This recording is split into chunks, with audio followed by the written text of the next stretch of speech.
안녕하세요. 토요미스테리 디바제시카입니다.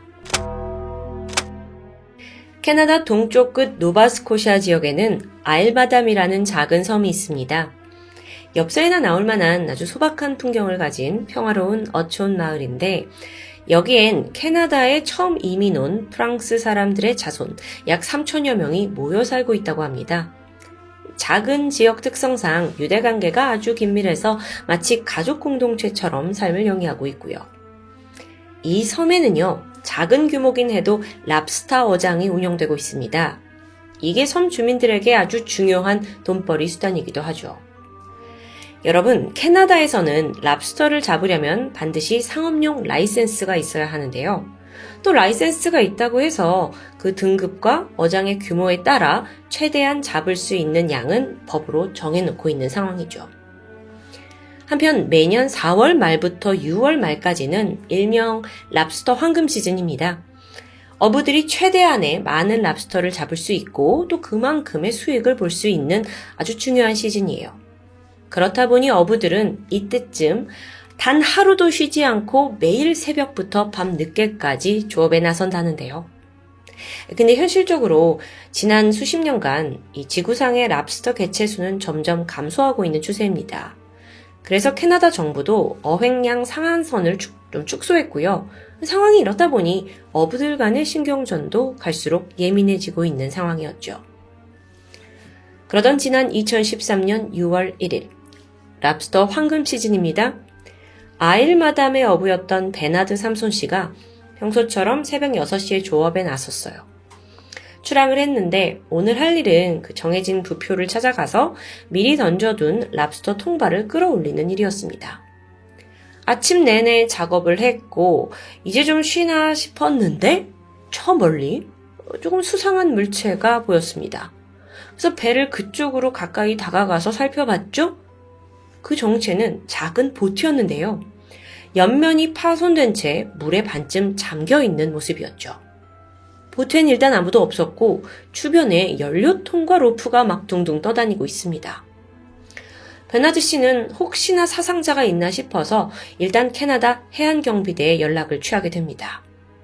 신고 이후에 베나드 씨가 배가 있잖아요. 그래서 보트에 줄을 연결했고 자기 배로 부두까지 이걸 견인해 오게 돼요. 인양을 한 후 확인해 보니까 붉은색과 흰색이 섞인 스피드보트였어요. 엔진은 이미 어디론가 떨어져 나간 상태였고요. 얼마 안 가서 이게 누구의 보트인가 주인이 밝혀지는데 그는 같은 마을에 살고 있던 43살의 필립 조셉 부드로였습니다. 근데요. 사실 필립은 이 작은 어촌 마을에서도 꽤나 말썽꾼으로 소문난 사람이에요.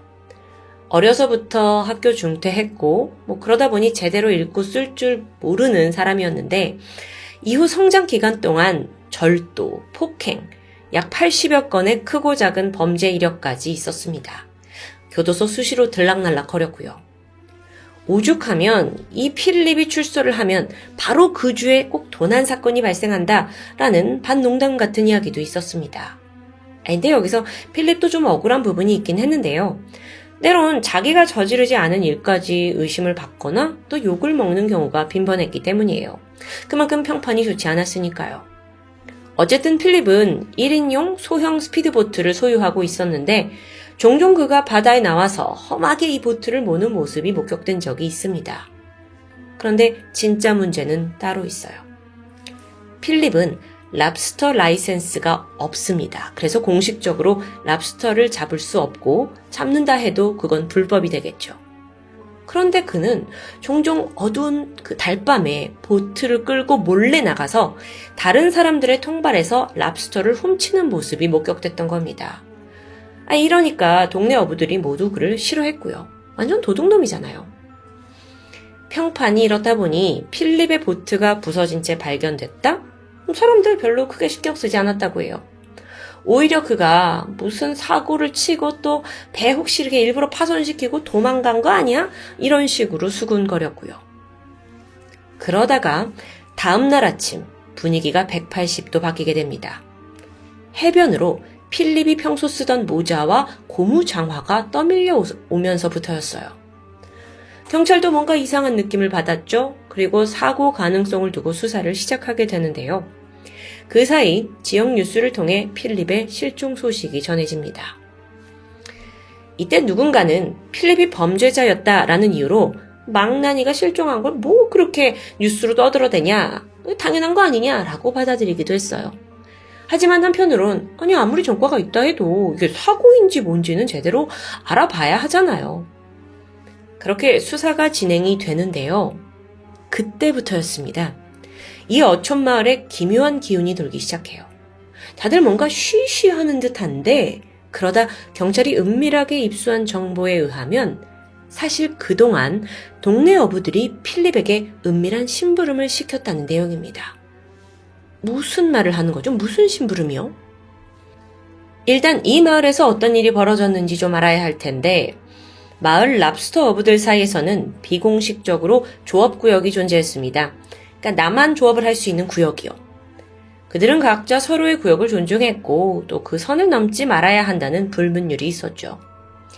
2013년도 당시에 마을 인근의 해안에서는 약 5대의 선박들이 랍스터 통발을 배치하면서 조업 경쟁을 벌이고 있었는데 그 중에 가장 규모가 큰 선박은 트윈 매기호였습니다. 선장인 43살의 드웨인 삼손, 그리고 아내 장인어른 제임스, 그리고 사촌들까지 합세해서 함께 조업을 하던 배예요.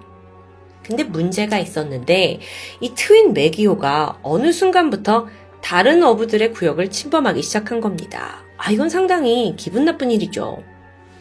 근데 여기가 워낙 작은 마을이에요. 그래서 어부들은 직접 얼굴을 붉히는 것을 원치 않았습니다.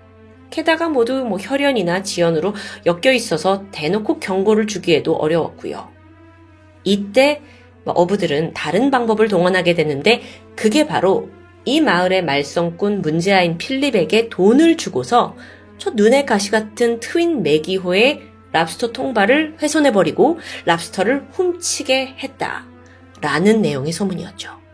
그리고 필립은 그 대가로 마리화나와 현금을 받았다는데요. 경찰은 소문의 근원을 찾아서 어부들을 탐문하기 시작합니다. 처음엔 다들 모른다를 일관했어요.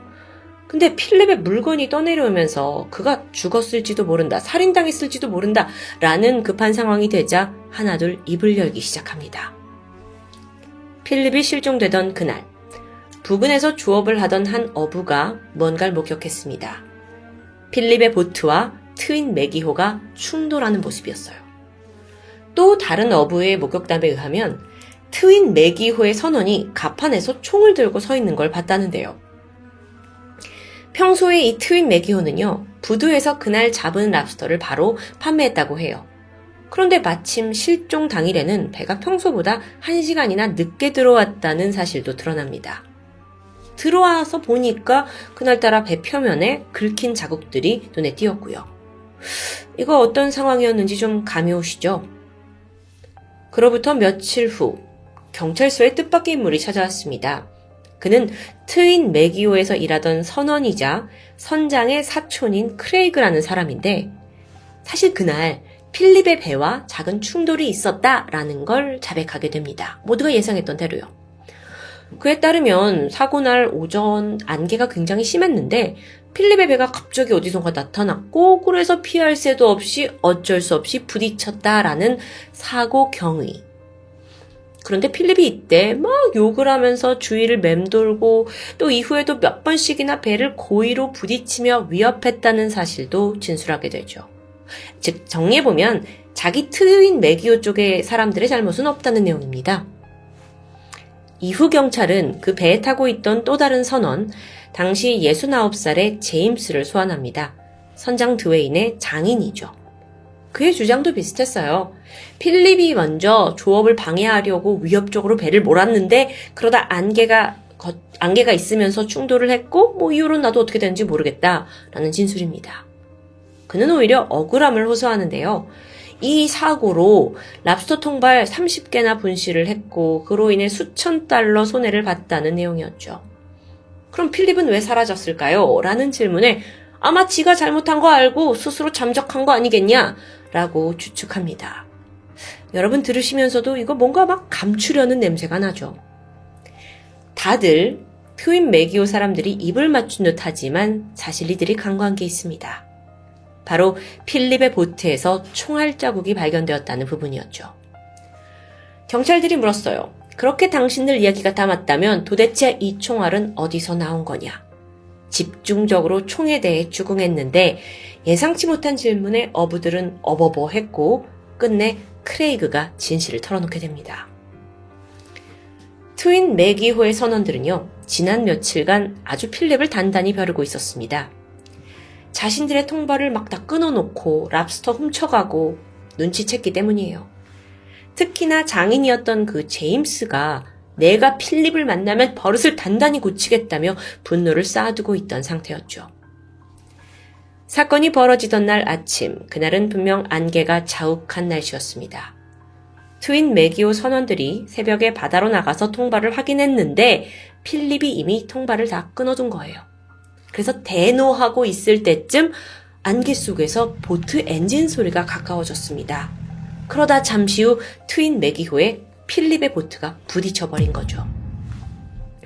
제임스는 잔뜩 화가 났습니다. 그리고 화를 참지 못해 총을 꺼내들었죠. 사실 처음엔 필립에게 겁만 줄 생각이었어요. 그래서 보트를 향해서 위협 사격을 했는데요. 근데 필립이 워낙 교도소도 들락날락 거리고 조금 이런 일에는 좀 어느 정도 단련이 돼 있던 사람인 것 같습니다. 전혀 동요하는 기색이 없었어요. 그러면서 당신들이 이 어장에서 나가지 않으면 내가 불을 태워 죽일 거라면서 위협과 욕설을 퍼부었죠. 여기에 제임스가 더욱 분노합니다. 그리고 총알을 몇 발 더 발사하게 돼요. 그런데 그중 한 발이 필립의 다리에 맞았습니다. 필립이 윽 하는 소리가 들렸죠. 하지만 제임스는 도저히 분이 풀리지 않았는데요.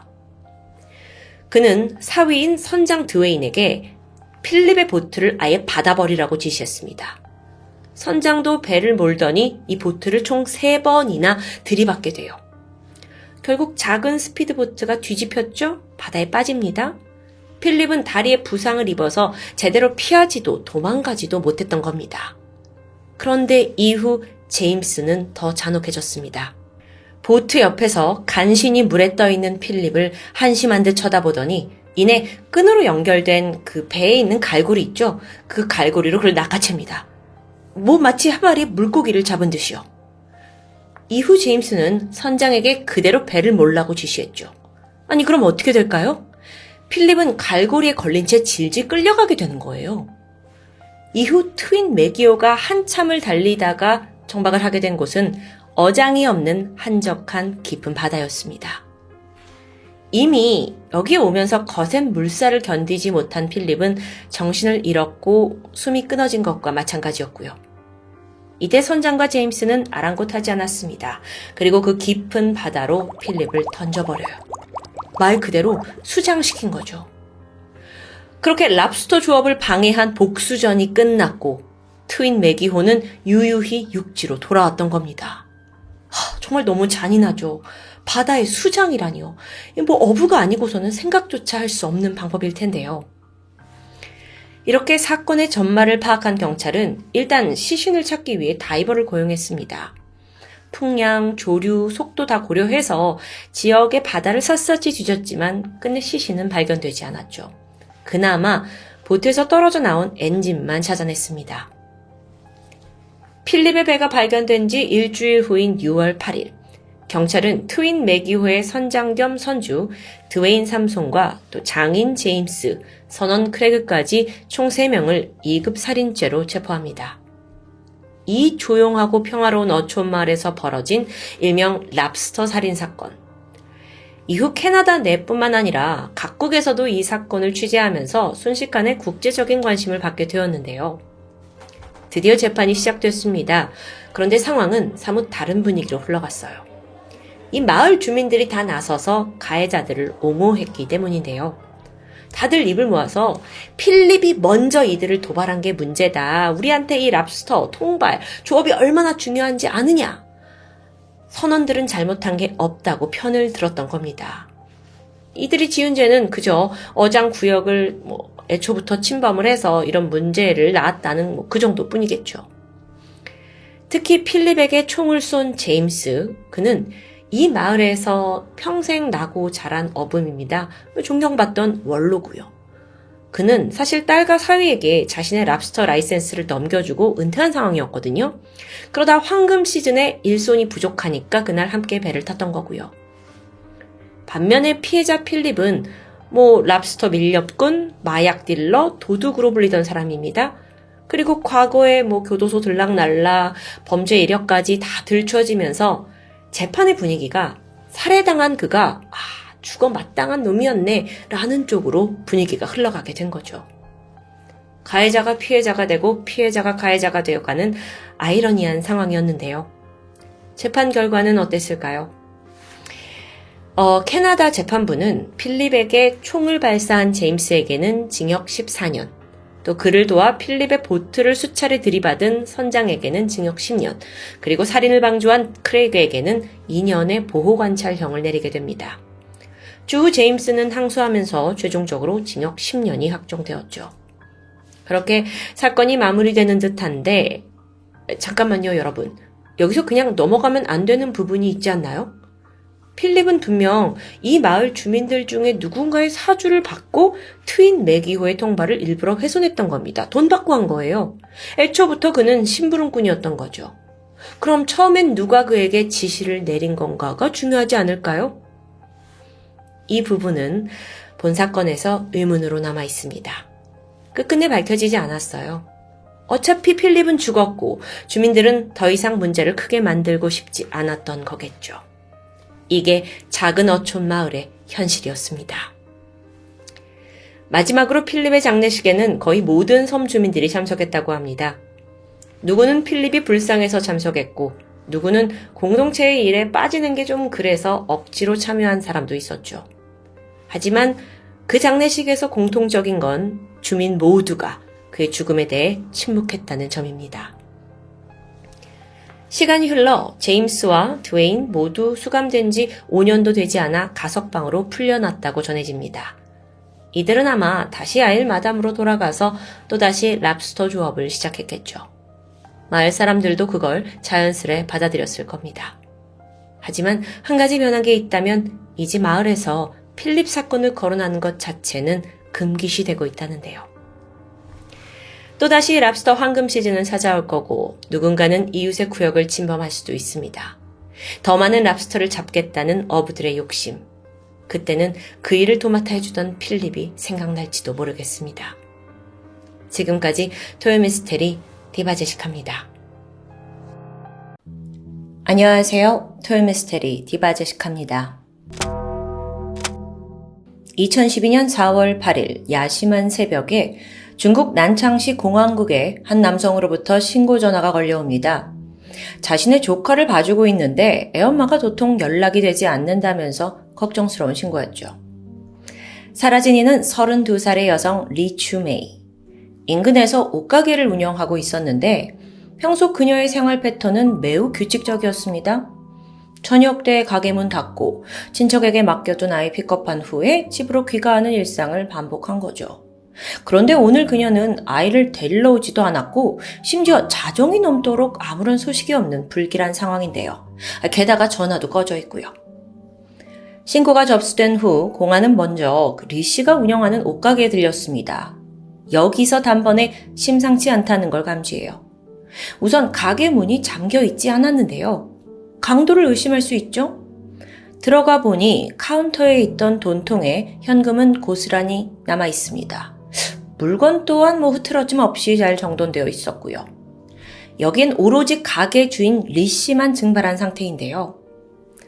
여기서 잠시 리 추메이에 대해서 좀 알아보면 그녀는 10년 전에 이혼의 아픔을 겪은 후 딸과 함께 고향을 떠나 이곳 난창시로 왔습니다. 생활력이 매우 강한 여성이에요. 딸을 부양하면서 악착같이 돈을 벌었죠. 그래서 소위 자수성가했다는 평을 들었을 정도고요. 그녀가 옷가게를 하고 있는 이 건물도 사실 그녀의 것이어요. 워낙 야무지게 장사를 한 덕에 가게 매출도 안정적이고 일 때문에 아이를 친척에 맡기긴 했지만 나름 평안한 삶을 살던 와중입니다. 행여라도 자발적으로 잠적은 말도 안 되는 이야기고요. 날이 밝았고 그녀의 행적을 추적하던 공항은 인근 CCTV 영상을 확보했습니다. 그곳에서 리 씨는 평소답지 않은 특이한 행보를 보여줬죠. 실종 당일 오전 11시 30분, 가게를 나선 리추메이는 가게에서 150m 떨어진 근처 호텔에서 다시 포착됩니다. 로비에 앉아서 누군가를 기다리고 있어요.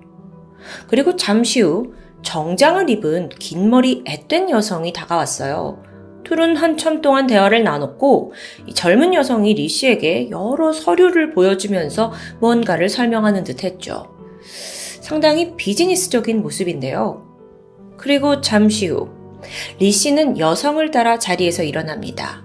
그리고 이들이 향한 곳은 해당 호텔의 8607호 객실. 왜 굳이 방에 같이 간 걸까요? 시간은 하염없이 흘렀고 날이 어두워진 저녁 8시가 되었을 무렵 리 씨와 함께 들어갔던 그 젊은 여성은 처음 보는 의문의 남성과 함께 이 객실을 빠져나옵니다. 여기서 리 씨의 모습은 보이지 않았고요.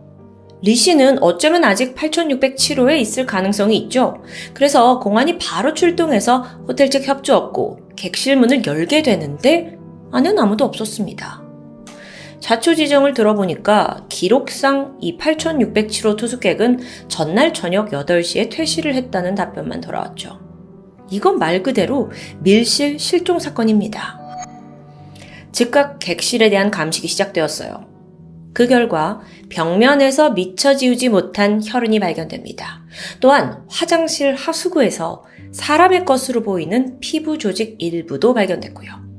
감식해보니 이건 전부 리 씨의 DNA와 일치합니다. 그렇다면 분명 이 호텔 방 안에서 끔찍한 일이 있었다는 예감이 들 수밖에 없죠. 근데 아직 부족합니다. 이후 공안은 CCTV에 찍힌 영상을 수없이 돌려보면서 새로운 단서를 찾는 데 열중합니다. 그러다 마침 처음엔 미처 발견하지 못한 수상한 정황들이 몇 가지 나와요. 먼저 리 씨가 젊은 여성을 따라서 그 8607호에 들어가는 장면이었어요. 근데 앞에 있던 그 여성이 뚝뚝뚝 가더니 객실 문을 두드린 후에 문을 열고 들어갑니다. 즉 방에 이미 누군가가 있었다는 거죠. 그리고 15분 후 여성이 혼자 밖으로 나와요. 다시 15분 후에 다시 들어갑니다. 근데 그때 들어갈 때 여성의 손에는 검은색 봉지와 커다란 여행용 캐리어가 들려 있었습니다. 이후에도 그녀는 계속해서 객실을 들락날락거려요. 그때마다 추가적으로 검은색 가방, 배낭 같은 게 옮겨졌고요. 마지막으로 저녁 8시에 그 의문의 남성과 객실을 빠져나왔을 땐 한가득 짐을 챙겨둔 상태였습니다. 여러분, 이거 어느 정도 감이 오시죠? 두 남녀가 이 객실에서 리 씨를 살해한 뒤 시신을 훼손하고 유기한 정황입니다. 한편 이 호텔방에 체크인한 당사자 신원을 찾아냈는데 이게 어딘가 좀 이상해요. 18살의 남성 리 샤우스, 편의상 샤우스라고 부를 텐데 조사를 해보니까 이 18살 남성은 키가 작고 왜소한 체형입니다. 근데 CCTV에 찍힌 그 남성은 꽤나 건장해 보였고요. 이건 아무래도 샤우스의 신분증을 도용한 듯해요. 본인이 아닌 거라고요. 이 다음으로 공안은 실종된 리 씨의 통화 기록 그리고 은행 거래 내역을 살펴봤습니다. 실종 당일인 4월 7일 오전 11시 30분 리 씨에게 수신자 미확인 번호로 전화가 왔어요. 이 통화를 한 후에 호텔로 갔던 게 확인된 거죠. 또한 같은 날 오후에 그녀의 통장에서 현금 2만 위안, 그러니까 하나로는 한 380만 원 정도가 빠져나간 것도 확인됩니다. 근데 하필 돈을 인출해간 그 ATM 기계의 CCTV가 고장나 있는 거예요. 그래서 누가 가져갔는지는 확인이 불가능했죠. 이게 제일 중요한 단서인데 없다는 게 정말 말이 안 되죠. 갈수록 수사는 난관에 봉착합니다. 방에 같이 있던 남녀가 누군지도 모르고 또 살해 정황은 의심이 가는데 확실한 증거가 전혀 없는 상황이니까요. 그래서 공안은 실종된 리 씨의 주변 사람들 중 원한 관계가 가진 사람이 없는지를 조사하기 시작했어요. 그 과정에서 한 사람이 떠오르는데 바로 리 씨의 남자친구 띵따칭이란 사람입니다. 띵 씨는 리 씨보다 15살 연상이고요. 이미 5, 6년째 함께 동거 중이었어요. 리 씨는 자기의 친딸과 또 가족 친척들에게 띵 씨 남자친구를 소개할 정도로 가까운 사이였다는데, 근데 좀 궁금하죠. 5, 6년간 재혼을 했는데 왜 결혼을 하지 않았을까? 그 이유는 바로 띵 씨가 이미 가정이 있는 유부남이었기 때문입니다. 그는 결혼 20년 차에 18살 된 건장한 아들까지 있었고요. 그런데 사실 띵 씨가 수상한 이유는 따로 있어요. 실종 당일 리 씨는 그 수신자 미확인 전화를 받았었죠. 근데 하필 그 바로 직전에 띵 씨와 통화한 기록이 남아 있었다는 점이에요. 게다가 그의 거래 내역을 살펴보니까 며칠 전부터 누군가의 계좌로 꾸준히 5만 위안을 입금한 내역까지 나옵니다. 여기까지 봤을 때는 혹시 띵 씨가 이 내연 관계를 청산할 목적으로 큰 돈을 주고 청부 살인을 요청한 건 아닐까라는 추정도 가능해지는데요. 띵 씨는 억울함을 표했습니다. 실종 당일 리 씨한테 전화를 한 건 연인이고 같이 점심 먹자라는 내용이었다. 그리고 또 사건 전에 꾸준히 누군가에게 돈을 송금한 건 장사를 하고 있는 친한 친구에게 빌려준 거다라고 해명합니다. 실제로 사실관계가 확인이 되었고요. 아니 그러면 이 리 씨와 띵 씨는 정말 아무런 문제가 없는 사람들이었을까요? 조금 더 알아봤어요. 띵 씨, 이 남성은 아내와 별거를 하던 중에 지금 실종된 리 씨를 만나서 깊은 관계로 발전한 겁니다. 그래서 리 씨와 몇 년간 동거를 하면서 내심 별거 중이니까 재혼을 꿈꿨을 수도 있죠. 근데 여긴 문제가 있었는데 아까 언급한 대로 이 남성 띵 씨에게는 18살 된 아들이 있었죠. 사실 그 아이에게 장애가 있었던 겁니다. 자기가 이혼을 하면 아들의 미래가 불안해질 것을 염려하던 그는 결국 이혼을 보류해요. 여자친구 리 씨 또한 이 사정을 이해했다고 하고요. 자, 결론적으로 둘의 사이는 나쁘지 않았습니다. 띵 씨는 옷가게를 리 씨가 열었을 당시에 비용 일부를 줬을 만큼 그녀를 도왔고, 심지어 애인이 사라진 후에 자기가 대신 그녀의 딸을 맡아 키우겠다는 책임감 있는 모습을 보이기도 했고요. 이렇게 결론적으로 살해 동기가 가장 유력해 보였던 애인 띵 씨는 범인에서 제외됩니다. 아니 그럼 도대체 누가 리 씨를 살해한 걸까요? 이번에 공안이 눈을 돌린 곳은 호텔 예약 과정에서 신분을 도용당한 18살 리 샤우스. 어디서 신분증을 잃어버렸습니까? 이렇게 추궁을 했습니다. 그랬더니 샤우스는 그게 아니라 누군가한테 빌려준 거라고 해요. 그게 누굽니까? 평소 친하게 지냈던 16살 황원원이라는 여성이었습니다. 청소년에 불과한 16살 그녀가 신분을 도용했다. 근데 젊은 여성이다. 이거 확인해 보니까 그 여성이 호텔에서 로비에서 만남을 가진 후에 방으로 함께 들어갔던 그 CCTV 속 영상 여성과 동일 인물인 겁니다. 이게 결정적인 거죠. 공안은 신속하게 황량을 추적했고 이후 수사는 급물살을 타게 돼요. 영상 속 그녀와 함께 있던 남성의 정체도 밝혀집니다. 그는 황량의 남자친구 26살의 쿵 레이였습니다. 머지않아 두 사람이 체포되어 그리고 모든 것을 체념한 듯 범행 일체를 자백했죠. 도대체 리 씨가 이 젊은이들과 무슨 관계였기에 죽음을 맞이했던 걸까요? 그리고 시신은 어디에 있고요? 일단 쿵 레이, 편의상 레이라고 할게요. 사건 당일 그는 황량과 함께 임대 계약을 핑계로 리 씨를 호텔로 유인했습니다. 그리고 방에서 살해했다는 걸 고백했어요. 이후 시신은 인근 호수에 유기했죠.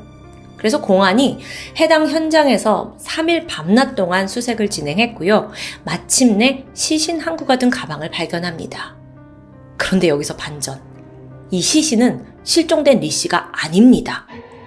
보니까 이미 부패가 상당히 진행된 상태예요. 그리고 또 시신이 담겨있던 그 가방도 CCTV에 남아있던 것과는 달랐고요. 뭐예요 이거? 근데 같은 수법에 동일한 유기장소? 이거 역시 황량과 레이의 짓이었을까요? 보통 사건이 아님을 감지한 공안은 몇 날 며칠에 이어서 강도 높은 조사를 이어갔어요. 그러다 결국 모든 걸 포기한 듯 황량이 먼저 입을 엽니다. 그 시신도 자기들의 범행이 맞다는 거예요. 그리고 심지어 피해자는 아는 사람이었습니다. 황량의 친구 원징. 그녀가 밝힌 이 사건의 전말은 이렇습니다. 황량은 어린 나이에 아버지를 잃고 어머니와 어렵게 살아가고 있었어요. 그러던 중 본인보다 10살 많은 남성 레이를 알게 됐는데 이 레이라는 남자가 소위 말하는 금수저입니다. 처음 만났을 때 황량한테 각종 비싼 선물을 주면서 환심을 샀고 그렇게 연인 사이로 발전했죠. 그러던 2011년 11월 레이는 황량에게 그녀의 베프인 원증을 호텔로 불러서 같이 놀자고 제안합니다. 그렇게 분위기가 무르익던 중에 황량은 잠시 화장실을 가기 위해 자리를 뜨게 돼요. 그런데 순간 아! 하는 친구의 비명소리가 들립니다. 볼일을 서둘러 보고 나왔더니 자기 친구 원증이 침대에 미동도 없이 누워있는 겁니다. 너 잠든 거야? 아니요. 레이가 그녀를 살해한 겁니다. 충격에 빠진 황량이 왜 이런 짓을 했냐 라고 레이에게 소리쳤죠? 그러자 돌아온 대답이 황당한데 네 친구 원증이 술, 담배를 즐기는 것 같은데 네가 가깝게 지내면 너까지 물들까봐 걱정돼서 죽였다는 거예요. 이게 무슨 말도 안 되는 이유예요. 근데 레이는 아나무인이었습니다. 야, 우리 공범이잖아. 시신 처리 같이 해야지. 16살밖에 되지 않았던 황량은 자기도 잡혀갈지 모른다는 두려움이 들었고 결국 시신을 같이 유기하게 돼요. 호수예요. 이후 해당 사건에 대한 신고나 조사는 이뤄지지 않았습니다. 그 이유가 뭐였냐면 사실 원증이 집 나온 가출 소녀였거든요. 그래서 실종 자체를 눈치챈 사람이 없었던 거죠. 그렇게 이 사건은 넘어가게 돼요. 그렇게 첫 살인이 벌어진 지 몇 개월이 지난 2012년 초 갑자기 레이는 황량이 아닌 이미 그 전에 7년 동안 교제해온 여자친구와 결혼식을 올립니다. 무슨 상황이냐고요? 그러니까 이 레이라는 애가 황량을 그냥 두 번째 여자친구로 사귀었던 거예요. 결혼할 사람은 따로 있었고요. 얘가 워낙 금수저라서 집에 현금을 쌓아놓고 살았대요. 굉장히 여유로운 삶이었죠. 동시에 황량과 외도까지 즐겼던 거고요. 완전 지 멋대로죠. 근데 오케이, 여기까진 이해하겠어요. 도대체 왜 리 씨를 죽인 거냐고요. 그 이유는 정말 또 한 번 황당합니다. 레이, 이 사람은 재벌 부모 밑에서 호강하며 살았어요. 성인이 되어서도 집에 돈 많은데 일할 생각이 없죠. 하지만 부모의 생각은 달랐는데 고민을 하던 끝에 아들을 위해 난창 시내에 있는 작은 상가 가게를 임대합니다. 거기서 장사라도 해보라고 좀 도와준 거예요. 이때 해당 건물의 주인이 리 씨였던 거고요. 부모에게 등 떠밀려서 시작한 가게, 장사가 잘 될 리가 없죠. 레이는 가게를 오픈한 지 몇 개월 만에 큰 적자를 받고요. 벼랑 끝에 몰리게 됩니다. 다 때려치고 싶어요. 이때 그는 대뜸 주인 리 씨를 찾아가더니 임대 계약을 파기해달라고 말해요. 그러면서 보증금으로 줬던 2만 위안, 380만 원 돌려달라고 요구하고요. 당연히 리 씨는 거절합니다. 엄연한 계약이니까요. 사실 레이 입장에서 2만 위안? 아주 큰 돈은 아니죠. 그래서 될 대로 되라 싶었는지 그냥 가게를 방치하고 그렇게 그냥 시간이 흘러요. 계약은 만료되었고요. 1년 후 레이가 우연히 이제 띵가띵가 놀고 살다가 예전에 자기 가게를 했던 리 씨의 상가 앞을 지나고 있었습니다. 근데 보니까 해당 가게를 다시 임대로 내놨다는 공지를 보게 돼요. 당연한 일이겠죠. 건물주 입장에서는. 근데 이때 레이가 불쑥 1년 전의 일이 떠올랐고 화가 치밀었던 거예요.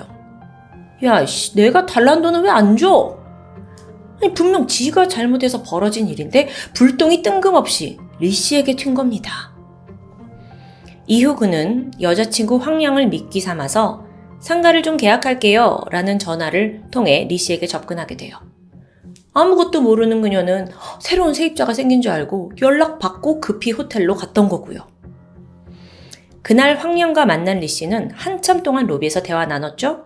그러다가 제가 중요한 서류를 위에 방에 두고 왔어요 라면서 8607호실로 그 젊은 여자가 리 씨를 유인한 겁니다. 그리고 거기엔 레이가 기다리고 있었고요. 그날 방 안에 있던 레이는 모자와 마스크를 쓴 채 자기를 좀 숨긴 채 리 씨를 맞이했다고 해요. 대뜸 돈을 내놓으라고 협박했죠. 처음엔 돈만 받을 생각이었는데 이렇게 옥신각신 하던 중에 우연히 그가 누구인지 리 씨가 알아차립니다. 짜증이 났어요. 에이씨, 자기의 정체가 들통나니까 그냥 이 씨만 죽이면 된다고 판단한 거죠. 그리고 방에서 그녀를 무참히 살해하고 황양에게 가방 가져오라고 시킨 후에 시신을 거기에 담아서 또다시 호수에 유기했던 겁니다. 두 번째 살인이죠. 추후 이 해당 호수에서 리 씨의 시신은 발견이 되었고요. 2013년 5월 중급 인민법원은 레이에게 사형을 선고했습니다. 그리고 공범이었던 황양에게도 징역 7년형이 내려졌어요. 이 사건은 중국에서 소위 재벌 2세, 즉 금수저가 벌인 살인이란 점에서 큰 화제가 되었는데요. 레이의 부모는 아들이 원하는 건 무엇이든 충족시켜주고 싶었어요. 그래서 심지어 뭔 이것저것 사고를 치고 다녀도 부모가 다 뒤따라 다니면서 모든 걸 돈으로 해결했던 거죠. 나중에 알려진 바에 따르면 이 금수저 2세 레이는 태어나서 단 한 번도 반성이라는 것을 해본 적이 없는 사람이라고 합니다. 그야말로 냉혈한 괴물이 된 건데요. 그래서일까요? 전해지는 바에 따르면 그는 형이 집행되기 직전까지도 전혀 반성의 기미를 보이지 않았다고 해요. 그래서 지금까지도 그의 부모를 제외하고 레이의 죽음을 안타까워하는 사람은 사실 중국 내에 단 한 명도 없을 거라고 보고 있습니다. 별 이유 없이 남의 생명을 가볍게 빼앗는 이런 괴물과 함께 살아가고 싶어하는 사람조차 한 명도 없을 테니까요. 지금까지 토요미스테리 디바제시카였습니다.